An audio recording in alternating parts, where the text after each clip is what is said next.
कौन बनेगा नया चीफ जस्टिस? सुप्रीम कोर्ट के 3 सीनियर तरीन जजेस के नाम कमेटी में पेश। चीफ जस्टिस की तैनाती के लिए कायम 12 रुकनी खुसूसी पार्लिमानी कमेटी का बंद कमरा इजलास पार्लियामेंट हाउस के कमेटी रूम 5 में हुआ। सुन्नी इत्तेहाद काउंसिल के अरकान ने इजलास का बायकॉट किया, ताहम उनके 3 अरकान अली जफर, बैरिस्टर गौहर और हामिद रजा की नशिस्तें लगाई गई। इजलास में राजा परवेज अशरफ, फारूक एच नाइक, नवीद कमर, कामरान मुर्तजा, राना अंसार, एहसन इकबाल, शाइस्ता परवेज मलिक, आजम नजीर तारड़ और ख्वाजा आसिफ शरीक हुए।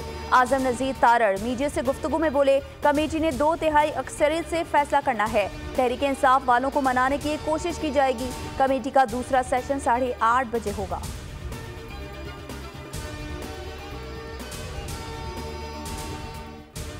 और इलेक्शन कमीशन ने नए वोटर्स के एदादो शुमार जारी कर दिए। मुल्क भर में वोटर्स की तादाद 13,15,31,645 हो गई।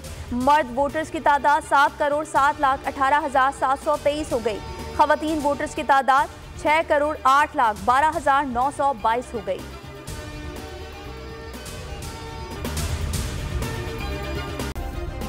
सब्सक्राइब करें और बेल दबाएं ताकि कोई खबर रह न जाए।